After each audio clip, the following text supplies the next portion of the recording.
What's up guys, Shawnthebro here, and we're back for another episode of the fighting game tutorial series. In the previous few episodes we have been going over improving our game so that we can get it ready for rollback netcode, story mode, and AI. We have been succeeding at this greatly, and we just have a few more topics to cover, a few more episodes for hitboxes, and a few more episodes for animation blueprints. We're continuing with the animation blueprints for today's episode. In the previous episode of the animation blueprint cleanup, we went over throws, handling some of that throw logic in code instead of blueprints, and we're going to be continuing doing that today.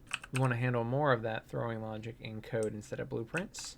That way we can make our game faster, we can access the throwing behavior from other places than our animation blueprint, and we can make it more generic, which allows us to expand upon it a lot more easily. Before we hop into today's episode, if you want to get caught up in the entire series, you can check out how we've done our hitboxes, our input stacks, our special moves, and a whole lot more.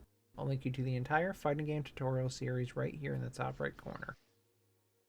Alternatively, if you only care about the animation blueprint or making an AnimBP for your fighting game, you're still in the right place. You don't have to watch the entire series to follow along with this episode, but I do recommend that you watch at least the first episode of cleaning up the animation blueprint, as I do explain a lot of the reasoning behind many of these changes, and that should make it a lot more useful to see why we're doing some of these things in today's episode. I'll link that episode right here in the top right corner. With that out of the way, we're ready to go ahead and get started. This is a code and blueprint tutorial series. As I already mentioned, we're going to be porting logic from blueprints to code today. For today's episode, we want to focus on our animation blueprints. So we can go to blueprints, AnimBPs, mutant AnimBP root motion. And then in the root motion AnimBP here, you can see that we had already gone over the end throw behavior. We converted this from a blueprint function to a code function. It's still technically here, and I mentioned why that was in the previous episode. It's because I want to also handle end unattached throw in this end throw function. So we have end throw and end unattached throw. End throw is an attached throw where we pick up the character, attach them to a socket, and walk around with them. A good example of this is like Rash's throw from Killer Instinct, but most of our throws in the series have been this unattached throw, which is where the animations match. So we collide with a throw box and we throw the character. All the logic in end unattached throw here has been converted to code, but as I mentioned, we want to support the attached throw as well in our series, and to do this we need to convert this logic to code as well. Then once we do this, we can get rid of both the end throw and an unattached throw in our animation blueprint, which will clean it up significantly. But this actually isn't what I want to go over today. I want to take a step back and go over this apply throw force event. This is what I want to convert to code today. This is the actual force that moves our character. As I mentioned in our series, we have the ability to use root motion. So root motion may be what's driving your character's forces when you throw them. But you could have additional forces here, or you may use entirely forces and no root motion in your throws. In either case, we want to use apply throw force to get the character to where they need to be. So you'll see what we do is change the collision response for our hurt box collision box, which is our push box as it's also known. We're making that overlap pawns so it doesn't block the other character anymore, and we can throw them through or on top of the current character using the throw. And then we use the other player or other character to grab their push box, do the same thing with their collision response, determine the direction to throw them based on the direction we're facing, and then reset the attack state to none after this. There is one for grab started as well as your regular attack states, so we need to make sure we reset this when we're done. This is something we can do very easily with our code. We don't need this in blueprints at all. If we go to our code and specifically go to our fighter template character.h, one thing that we do need is our push box or access to our push box in code. We were calling this HB collision box or hurt box collision box. And if you try and search for this in the code, HB collision box, you'll see this isn't coming up. This is because this is in our base character blueprint. If we go to our base character BP, or one of our specific characters like our mutant, you can see that we have all of our hurt boxes in here. Hurt box collision box is right here. It is the yellow push box for our character. You have a few options for how you want to handle this. If every character is going to have a push box, and they probably will, we can instead make the push box a component on our character class and just set the values in the blueprint. Then we can access the push box from the code. Alternatively, we do retrieve all the hurt boxes of the character. We do this in a function called setUpHurtBoxes that we have in our code. We search for this. We determine if we're using simple or complex hurt boxes. These are 2 and 2.5D versus 3D hurt boxes in our series. Then we add them to an array. We can simply check through our array for the hurt box with the right tag, which would be push box in this case, and we could change the collision channel responses that way. Regardless of how we do it, we are going to need a function in the code that we can call when this event fires. And let's go to FireTemplateCharacter.h and scroll down to our functions. I'm going to go towards some of my other throwing functions. I do have a few of them in here, like right here, and throw. We can go above this one, apply throwing forces to the character. We want this to be U function, a blueprint callable, because we are calling it from the blueprint. This will be void apply throw forces. This is an AnimNotify, and you'll see if we try and search for this, apply throw forces. It's not called anywhere in the animation blueprint. It's an AnimNotify on one of our animations. This will be our throw animation, or thrown animation. I believe it is called mutant thrown.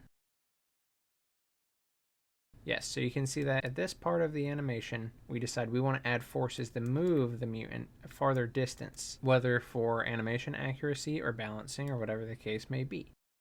So at this point right here, we want to apply our throw forces. The great thing about this AnimNotify is it is generic. You could use this at any point and apply forces on the throw. We may just need to know which throw it was so that we know which forces to apply, but otherwise this AnimNotify will always work for throwing our character. If we go back into the animation blueprint event graph here, I'm going to show you a trick. So in apply throw force, we can actually skip the collision response to channel sets here, go straight to the branch. And let's test this out and see what it does.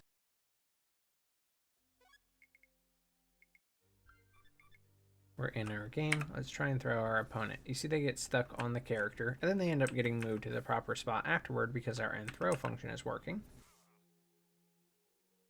But we don't want them to get stuck on the character. But what if instead of manually setting the collision responses to channel, we had a function to ignore collisions between players? If we drag off of our character reference, we have something called ignore player to player collision.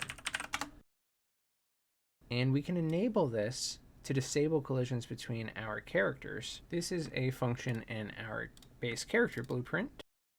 If we go to base character BP, we can search for ignore player to player collision. Go to the event here, and you'll see that we're pretty much already doing the exact thing that we were just doing in the animation blueprint. So instead of converting all of that logic to code and having duplicate logic between our character C++ class and blueprint class, we can just call this function here, and everything should work just fine. We'll make sure we test it out together, but this should be the case. And that means we don't need to have these set collision response to channel, making them both overlap anymore. And that means we can get rid of all this stuff here.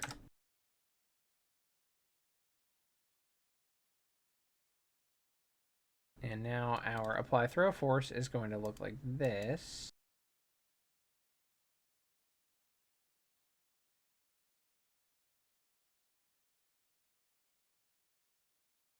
Which is significantly better than what it was, much smaller. And then we're reusing some of the logic that we have here instead of making duplicate logic. Make sure we check our Boolean here as should ignore because that's what we want to do in this case. Let's try out our game again. If we come in here, go to versus, and we go to throw this character. Does it work? It does work. And that means that we can convert this to code without any weirdness of getting our push box or collision box. So that's great news. Go back to our animation blueprint. This is much more easily converted to code. Apply throw forces. It is our function that we have right here that we just created. We need to add this to the CPP file. Let's go to where endThrow is in the CPP file. So FireTemplateCharacter.cpp, endThrow right here. Let's go above it. void a fighter template character, apply throw forces. And now our function exists. We just need to port the logic from the blueprint into the code. Back in the blueprint now, you see that we were grabbing our character reference, which we won't need to do because we're doing this in the character now, and calling ignore player to player collision with the boolean of should ignore to true. We can easily do this. Ignore player to player collision true. Then we were checking to see if we're facing left or facing right to determine which direction we should launch the character. Now this specific AnimNotify is for our backward throw. The function name and the event name seem to indicate that it's more generic than this. And so I want to improve upon this event instead of just copying it and porting it from blueprints to code. To do this, I don't want to have hard-coded launch values in here, and I may not even want it to be based on the way the character is facing. It could depend on the throw itself. But I think this is okay to port for now because if we want to change our logic for forward and backward throws, and we don't want to have different events or AnimNotifies, we can come up with a better solution. Since we're really only working with the backward throws, this is fine. We can have two separate events, one for when we make our forward throw. If we go back into the code now, we check if is facing right, else. Now I want to update this function as I mentioned, and I don't want to have these hard-coded launch velocities in here. So what I'm going to do is go to my fighter template character.h, and I'm going to add a value in here. It can be any kind of value. I will make it an F vector just so that we can match what's already in here. F vector launch forces. Apply throw forces is going to take in this F vector launch forces.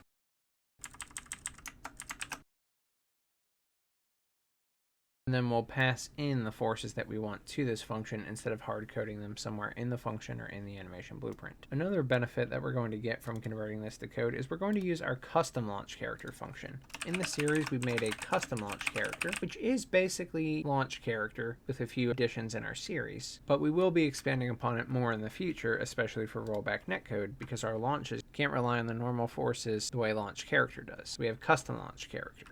But regardless, we can just pass in launch forces to custom launch character because this does take in the vector, but we are also going to need to pass in if we should override the X and Y, override the Z, and if we should ignore collisions with characters. So we can pass in false, false, and true to ignore collisions with our characters. If we go to custom launch character now, I just did Control C and Control F to copy it and search for it. Here's our function. You'll notice that if we pass true into this function for the optional parameter, we call ignore player to player collision, which means this is even better because we no longer need to call ignore player to player collision at the start of this function. We can simply pass true into our custom launch character, and if we do that, we will ignore collisions by default. Let's copy this and paste it in the else. And I'm just going to make this negative launch forces because that's all this is really doing. If we're facing right, it's positive. If we're facing left, it's negative. I'm noticing there's something different that we're going to do here. I'm also applying upward forces, and I probably don't want those to be negative. So we can do a nice little trick here. For when we're facing right, we can simply pass in launch forces like this. When we're not facing right, we can do F vector, and we can do launch forces.x for the first parameter, launch forces.y for the second parameter, and launch forces.z for the last parameter. So we'll make a new F vector, then we will negate the launch forces.y to swap the side the forces are applied on. Perfect, and that takes care of all of this. We just need to make sure we pass in the correct launch forces to our function. Then we were setting the character references attack state to none at this point. This is from some pretty old behavior with our attack state, so let's make sure that we still need it.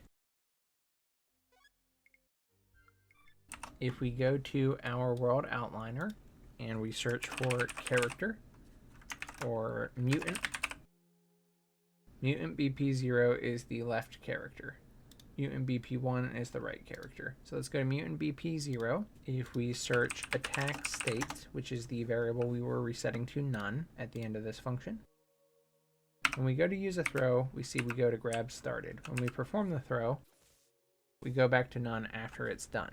We really should be checking the character that's getting thrown here for their attack state, as that's what's being reset, so we can do this as well. This is Mutant BP1. We can throw this character. The character never has their attack state change, and then even if we try and throw the character during an attack, which we don't have the animation set up to do this, so the character kind of just sits there, camera zooms out, you'll notice that the attack state gets reset properly anyway. If there's extra work needed for this in the future, we can of course change it, but this is perfectly fine how it is right now.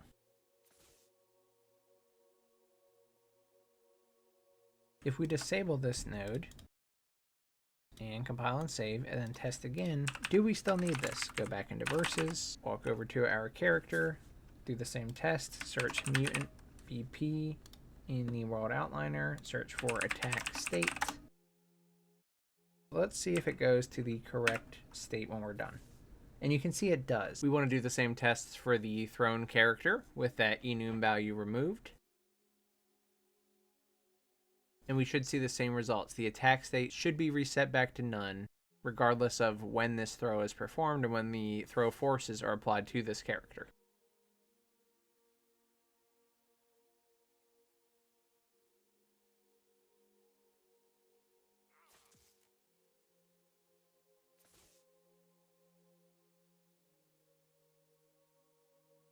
I figured this would be the case because we updated the way our attack states get reset. We consolidated it significantly and improved the whole system. And because of that, this means this entire attack state setting at the end of the animation blueprint, apply throw forces here, is not necessary anymore. It was just a duplicate node at this point. And that means we can get rid of it, which means this is our entire function or event for apply throw force now. And that means we've already converted it to code in this small little section here. Now what we can do is get rid of all this and call our new function. I already had to stop the editor between runs here, so I'm ready to do this, but you can go ahead and close the editor, build, relaunch. You can go in here and delete your nodes. Keep one of your launch characters or both of them so that you know which values to use for your launch velocity. Then in apply throw force here, literally get your character reference. We already had one, I just removed it, but you can get this again. And you can drag off of it and search for apply throw forces. This is our C++ function for it.